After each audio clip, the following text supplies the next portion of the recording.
On February 23, 2024, within a field dungeon called the Forest of Wandering, a mid-level player and beast tamer Silica decided to leave her current party after an argument with one of its members, Rosalia, and return to Missy on her own. However, due to the field dungeon's design, she became lost and encountered the local monsters multiple times. After hours of navigating the forest, she encountered several drunkades. However, she had left her party without taking extra healing items, and her remaining stock of healing items were soon depleted. While Silica was distracted looking for any leftover healing items, the drunken apes used the opening to attack Silica. Just before she was about to be hit with a final blow, her tamed monster, the feathered little dragon Pina, intercepted the hit and was subsequently killed in the process.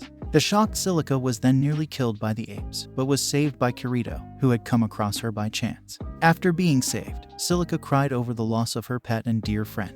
Silica regained some hope when Kirito explains to her that it is possible to revive her partner with a special flower at the 47th floor. However, she is soon discouraged when she realizes that the difficulty would be too high for her current level, as well as there being a 3-day time limit to revive Pina. Feeling obligated for not being able to save her tamed monster, Kirito provided her with some sturdier equipment to increase her protection and partnered with Silica to retrieve the flower. Silica asked him why he helped her, and after she promised not to laugh at his response, Kirito says that she reminds him of his sister, which caused Silica to burst into laughter. Silica returned with Kirito to Missy, the main town of the 35th floor, to discuss their plans for retrieving the flower. While in town, Kirito dealt with some troublesome encounters with some of Silica's fans and Silica's ex-party member, Rosalia. At the inn, Kirito explained to Silica about the concept of player killing and color cursors. Players who have attacked and killed someone are indicated by the cursor above their heads being orange, while a green color indicated that the player was not hostile to others. After having dinner, the two went to their own rooms.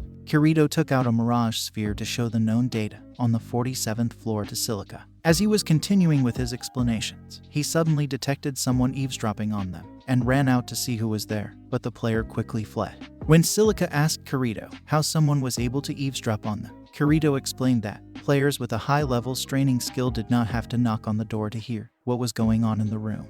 After spending the night at the second floor of the Weathercock Pavilion, Kirito and Silica began their journey to the southern section of the 47th floor from the main town on the floor, Floria. Before going to the location of the Numa flower, Kirito gave Silica a teleport crystal just in case something went wrong. After defeating multiple plant monsters along the way and conversing about Kirito's sister, Kirito and Silica were able to make it to the Hill of Memory and retrieve the Numa flower. Kirito asked Silica to revive Pina and Missy, as there were strong monsters around the area. However, when returning with the item, Kirito sensed a group of players waiting to ambush them and told Silica to get her teleport crystal out. Rosalia, who Kirito revealed to be the leader of Titan's Hand Guild, appeared and demanded them to give up the flower. When Silica wondered how Rosalia could be a member of an orange guild if she had a green cursor, Kirito explained that this was a simple trick where players like her find targets for the orange members of the guild. Kirito then told Rosalia that he was looking for her under the request of a leader of the fallen guild, the Silver Flags,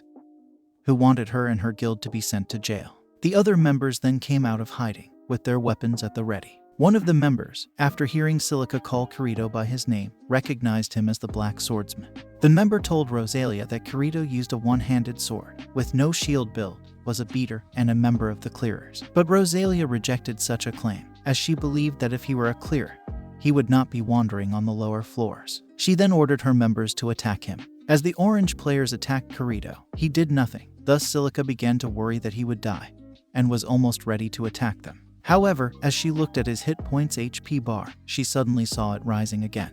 The orange players continued attacking Kirito for a while, but eventually got exhausted from attacking, annoying Rosalia. Kirito then told the orange players that they did around 400 damage to him in 10 seconds, while being a much more higher level than them. His battle healing skill would heal 600 points within 10 seconds, and, as such, they could be fighting him all day and he would not die. At that moment, Kirito took out a rare corridor crystal, bought by the Fallen Guild's leader, and planned to send them all to the prison on the first floor governed by the army. All the Orange Guild members seemingly gave in to Kirito's supremacy, except for Rosalia, who told him that if he attacked her, he would go orange. Kirito, with his speed, rushed up to Rosalia and threatened to kill her, stating that because of his status as a solo player, he would not mind being orange for a few days. Rosalia then dropped her spear, and all of the members were sent to the Black Iron Palace's jail. Afterwards, Kirito and Silica returned to the Weathercock Pavilion. There, Kirito apologized for ending up using her as bait to lure the Orange Guild, revealing that he was afraid that if he had told her the truth beforehand, she would have been scared, but she denied it, stating that he was a good person. Silica wanted to join him, but their levels were too far apart, and Kirito needed to return to the front lines. Under Kirito's prompt, Silica used the flower on Pina's heart, thinking of how she would tell Pina about her one-day adventure with Kirito. On March 6, 2024, there was a meeting at the main town of the 56th floor, Pani, where all the top players and the clearers were discussing the advancement of the game.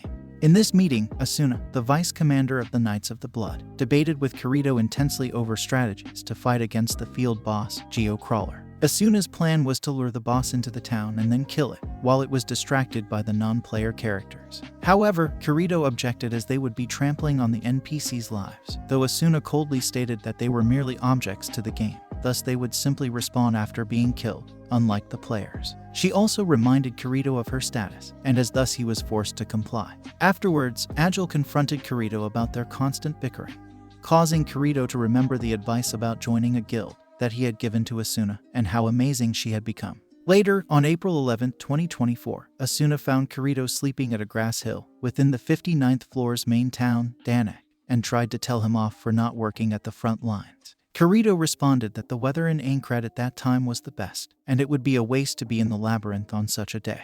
After listening to Kirito's reply, she rested beside him to test his theory and fell asleep with him. When Asuna woke up from her 8-hour sleep, she noticed Kirito watching over her and almost attacked him before she remembered what had happened. To thank Kirito for protecting her, as she was sleeping, Asuna tried to treat him to a meal at an NPC restaurant in the 57th floor's main town, Martin. There, they discussed about the concept of sleep player killing, caused by forced dueling.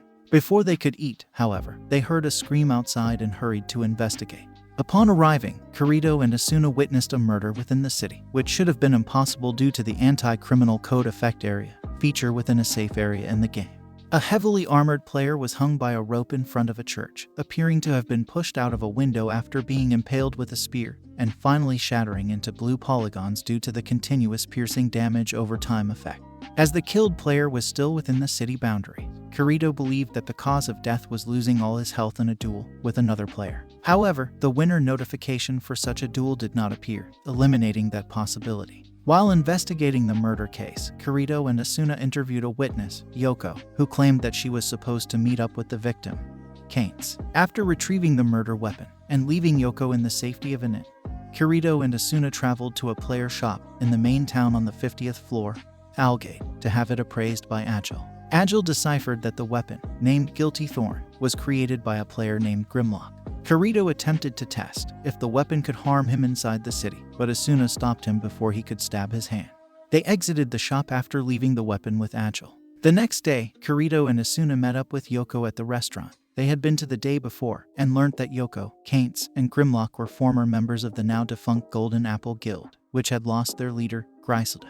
Yoko told them that after obtaining a rare ring from a monster, they voted whether they should keep or sell it and came to the decision to sell it with 5 people voting to sell it, and only 3 voting to keep it. Griselda then went to the front lines to try and sell it, but never came back at all. Yoko mentioned that Grimlock was the leader's in-game husband, and that the killer may possibly be after the 3 Golden Apple members who were opposed the selling of the ring, Kainz, Yoko, and Schmidt. By Yoko's request, Kirito and Asuna brought Schmidt to have him meet with Yoko. During their conversation, Yoko told Schmidt that she believed that the killer was the vengeful ghost of their deceased female leader, Griselda, since no normal player could kill another inside the safe area. Suddenly, as Kirito, Asuna, and Schmidt are watching the panicked Yoko, she was murdered in front of them, stabbed in the back from a dagger through the open window. As she fell from the second-floor window, Kirito rushed to the window to call her name, but she shattered into blue polygons in front of his eyes. After witnessing Yoko dispersing into polygons, Kirito spotted the hooded murderer fleeing from the crime scene and attempted to capture him. During the pursuit, the hooded murderer took out a teleportation crystal. When Kirito noticed this, he used his blade-throwing skills to attempt to distract the hooded man, but the attack was blocked by the anti-criminal code effect area effect, while the murderer was not surprised by the attack. The hooded murderer then began to use his teleportation crystal. While Kirito was chasing him, the bell suddenly rang, preventing him from hearing where the murderer was teleporting off to. Frustrated in his failed attempt to capture the perpetrator, Kirito returned to the room and slammed his fist against the wall, which prompted the immortal object pop-up to appear. Meanwhile, Asuna was guarding the terrified Schmidt, who fully believed that the murderer was the vengeful ghost of their deceased guild leader, Griselda, because the assassin's robe was similar to Griselda's outfit. But Kirito still believed that it was not a ghost, as ghosts could not use teleportation crystal, and believed that there must have been a logical explanation to the two murders within the safe areas. After sending Schmidt back to the Divine Dragon Alliance's headquarters, Kirito and Asuna contemplated about the recent events. Asuna began to believe that the black-robed player really was Griselda's ghost by having seen it twice. But Kirito still insisted that it was not a ghost, because a ghost would not be able to use or need a teleportation crystal. It seemed Kirito had an explanation regarding the teleport crystal, but he quickly disregarded it after. After a moment, Asuna gave Kirito a sandwich. Kirito praised the sandwich, thinking that the sandwich was bought, but he was then told that it was handmade by Asuna. Kirito jokingly suggested to auction Asuna's handmade food in order to get rich. This angered Asuna, causing Kirito to lose grip of his sandwich. As he witnessed the sandwich shattering into fragments, he fell to the ground, at first seemingly upset with the disappearance of the sandwich. But in reality, he realized the truth about the crime, exclaiming that what they had seen was something else and that there had never been any weapons or logic that could make murders possible in safe areas. Meanwhile, in the 19th floor's fields, the Hill of the Cross, Schmidt visited Griselda's grave, asking for forgiveness. Then a ghost-like voice was heard, repeatedly asking, "Oh, really?" and frightening Schmidt. Then he realized that something was getting close to him, quickly, and Schmidt turned around, only to find a rabbit. Schmidt, now relieved, turned around to find a hooded ghost. The ghost asked Schmidt what he had done and took out a sword. Frightened, Schmidt confessed that on that day, he had found a crystal and a memo in his belt pouch. But he was then interrupted by a man's voice asking him whose orders was it, and a second hooded ghost appeared. Schmidt believed that the second ghost was Grimlock's and replied, saying that he did not know who had given the order and claimed to never have murdered anyone. The two ghosts then took off their hoods and were revealed to be Yoko and Kainz, who were very much alive, shocking Schmidt. Meanwhile, Kirito explained to Asuna that Yoko and Kainz were in fact still alive, stating that within safe areas, a player's hit points could not be lowered under normal circumstances. But the durability of objects, on the other hand, could still be decreased, like the sandwich which lost its durability and shattered into fragments. The spear that pierced Kainz's armor did not lower Kainz's HP, but the armor's durability instead, which explained the dispersing shards. And that by timing for the moment, the armor broke. Kainz teleported away, resulting in an effect similar to the death special effect. As for Yoko, Kirito guessed that she had the dagger piercing the back of her clothing, as she had never shown them her back while talking with them. When her clothing was about to shatter, she acted as if a dagger from the outside had hit her, and fell off the window, teleporting out at about the moment that it would shatter. Kirito also presumed that the hooded murderer was Kainz, who imitated the appearance of a hooded murder to make it look as if Yoko was killed by him. At the Hill of the Cross, Schmidt realized Yoko and Kainz's plan and stated that he was only following an order that someone had paid a lot of money for him to do. Schmidt was then suddenly attacked by a dagger and became paralyzed by it. The attackers then approached, with Schmidt recognizing them as members from the infamous player-killing guild, Laughing Coffin, and they revealed that they had come with intention to kill Schmidt, Yoko, and Kainz. Just as the situation looked grim, Kirito arrived in the nick of time on a horse to save them and scared off the player killers by claiming that he had reinforcements arriving soon. Heeding Kirito's warning, Poe, Red-Eyed, and Johnny Black departed from the scene. Schmidt thanked Kirito for saving them, but asked how he knew that they would be ambushed. Kirito responded that he did not know for sure, but thought it was a possibility. Kirito began questioning about the two weapons made by Grimlock. Yoko and Kainz admitted that Grimlock was not willing to help them at first, but eventually gave in to their request. Kirito told them that Grimlock did not oppose to their plan for Griselda's sake, surprising Yoko and Kainz. Kirito then recalled the conversation with Asuna. Asuna asked Kirito what he would do if he got a legendary drop. Kirito responded that he hated that kind of situation, that is why he went solo. Asuna responded that, in her guild, they have a rule that the item belongs to the person who received it. She continued, saying that in Sword Art Online, it was up to the player to announce what he or she received after a battle. In order to prevent having secrets and lies between the party members, she believed that it was best to set such a rule. She also believed that this rule would make marriages mean something in SAO, explaining that once two players were married, the item storage is shared with the significant other. After getting married, the player cannot hide anything anymore. Asuna thought that it was romantic and realistic, while Kirito, out of curiosity, asked if Asuna was ever married. Asuna misunderstood the question and prepared to attack with a fork. Kirito quickly cleared up the misunderstanding and realized something about the storage sharing. Kirito asked what would happen to the items if one of the couple died. Asuna then tells him that they would likely be sent to the spouse's inventory instead of being lost. Both then quickly realized that when Griselda died, due to her in-game marriage status with Grimlock, the ring had ended up in his inventory, and that he had stolen it from his own storage. Now in the present time, Kainz questioned if it was Grimlock that sent the memo and killed Griselda. Kirito explained that Grimlock hired the Laughing Coffin to commit the murder. Kirito also explained that Grimlock helped with Yoko and Kainz's plan so that he could use their plan to bury the ring case forever by getting all three of them to get together and exterminate them for good, thus explaining the appearance of the Laughing Coffin. Asuna arrived with the captured Grimlock, the client of the Laughing Coffin who was watching from a distance. After being cornered, he admitted that he was the mastermind behind the death of his wife, whose real name was Yuuko. His actual motive was that he did not want her personality to change from what it was originally in the real world.